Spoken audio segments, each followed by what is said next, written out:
Zulfi knowledge land میں خوش آمدید۔ طارق بن زیاد، فرد جرم، شہر استجا کی فتح۔ یہ کلیسا کی مذہبی عدالت ہے۔ اس عدالت میں اسقف اعظم اور اس کے نائب لارڈ پادری ڈیوڈ کے علاوہ تمام بڑے بڑے پادری موجود ہیں۔ اندلس کا موجودہ شہنشاہ مارکوس بھی ایک طرف کرسی پر بیٹھا ہے۔ ہر طرف خاموشی چھائی ہوئی ہے۔ ہر ایک بیچاری فلورنڈا کی معصوم صورت کی طرف دیکھ رہا ہے کہ بھلا یہ شہزادی مجرم کیسے ہو سکتی ہے۔ ایک طرف فلورنڈا کٹہرے میں کھڑی ہے اور دوسری طرف نائٹ لرزیک بھی موجود ہے۔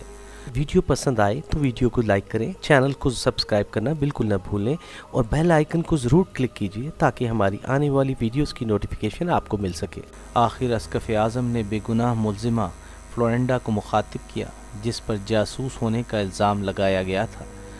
ہال میں اسقف اعظم کی بھاری اور باروب آواز گونج اٹھی۔ وہ کہہ رہا تھا، لڑکی، کیا یہ درست ہے کہ عین اس وقت جب تم اپنے غلام کی معرفت عیسائیوں کے راز مسلمانوں تک پہنچانا چاہتی تھی کہ ہمارے بہادر نائٹ لرزیک نے پکڑ لیا اور تمہارے غدار محافظ غلام کی مداخلت پر اسے قتل کر دیا؟ تم اپنی صفائی میں کیا کہنا چاہتی ہو؟ جبکہ کلیسا کے علم میں یہ بات موجود ہے کہ تمہارا باپ کاؤنٹ جولین مسلمانوں کے کھلے عام مدد کر رہا ہے۔ کلیسا کی عدالت کو یہ بھی بتایا گیا ہے کہ یہاں کے تمام راز تم ہی اپنے کافر باپ کو بھیجتی رہی ہو، جس سے ہم کو شکست کا سامنا کرنا پڑا ہے۔ بیچاری بے گناہ فلورنڈا نے حقارت سے نائٹ لرزیک کی طرف دیکھا اور پھر ادب سے جواب دیتے ہوئے کہا، مقدس فادر، کہنے کے لیے میرے پاس بھی بہت کچھ ہے، لیکن حقیقت اتنی تلخ ہوتی ہے کہ اسے ہر کوئی آسانی سے حلق سے نہیں اتار سکتا۔ مسیح کی قسم، مجھے اب معلوم ہوا ہے کہ دین عیسائیت کی شکست کا باعث کیا ہے۔ اسقف اعظم نے پروقار اور نرم آواز میں سوال کیا، ہمیں بتاؤ، ہم سننا چاہتے ہیں۔ فلورنڈا نے کہا، مقدس فادر، ہماری شکست کا باعث ہمارا کردار، ہماری اوباش فطرت، جھوٹ اور مکاری ہے۔ مسیح کی قسم، ہم اس دین کے پیروکار ہی نہیں ہیں جس کی تعلیم ہمیں یسوع مسیح نے دی تھی۔ ہم ذہنی اور فطرتی طور پر کلاش ہو چکے ہیں۔ ہمارے اخلاق کا دیوالیہ نکل چکا ہے۔ ہم دوسروں کی عزت بچانے کی بجائے اپنی ہی غیرتوں کے چیتھڑے اڑانے کو تیار رہتے ہیں۔ جو قوم اخلاقی طور پر اس قدر پستی کا شکار ہو جائے، وہ جنگ کبھی نہیں جیت سکتی۔ اسقف اعظم نے کہا، خاموش بے ادب لڑکی، مذہب پر اتنا بڑا الزام لگانے سے پہلے ہم پوچھتے ہیں کیا ثبوت ہے تیرے پاس؟ کٹہرے میں کھڑی شہزادی فلورنڈا نے کہا، کیا ثبوت کے طور پر میں موجود نہیں ہوں؟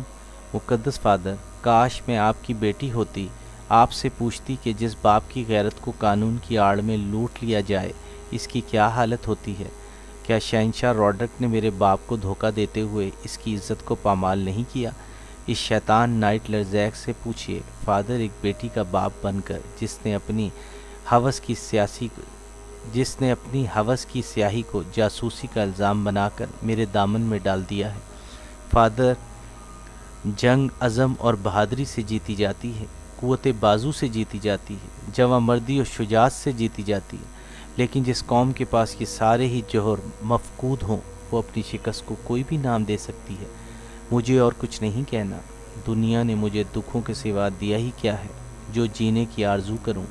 میرا ضمیر مطمئن ہے کہ اس بڑی عدالت میں بیٹھے حضرت یسوع مسیح اور ماں مریم خوب جانتی ہیں کہ میں بے گناہ ہوں۔ میں جانتی ہوں کہ میرے ساتھ نہ پہلے انصاف ہوا اور نہ اب ہی ہوگا۔ اسقف اعظم نے سانپ کی طرح پھنکارتے ہوئے کہا، لڑکی، تو نے مجھ سمیت اس کلیسا کی عدالت میں موجود سارے ہی پادریوں کی توہین کی ہے۔ تو نے کھلے عام ہمیں الزام دیا ہے کہ ہم انصاف نہیں کریں گے۔ جانتی ہو اس طرح تم نے خود مسیح کی گستاخی کی ہے جس کے ہم سب نائب اور حواری ہیں۔ پھر اسقف اعظم نے اپنی فوج کے دستے کی طرف دیکھتے ہوئے جو کہ عدالت میں موجود تھا حکم صادر کرتے ہوئے کہا، کلیسا کی توہین کے جرم میں اس لڑکی کو زندان میں ڈال دیا جائے۔ اسقف اعظم کا یہ حکم سن کر بے گناہ شہزادی فلورنڈا روتے ہوئے اور اپنے آنسو پوچھتے ہوئے بولی، شکریہ فادر، بیٹی کے ساتھ خوب انصاف کیا ہے۔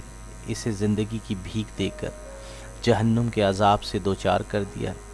بیٹیاں ہوتی ہی بد نصیب ہیں فادر، اتنی معصوم اور کمزور ہونے کے باوجود نہ جانے سارا معاشرہ ہر قسم کی ذمہ داری کا بوجھ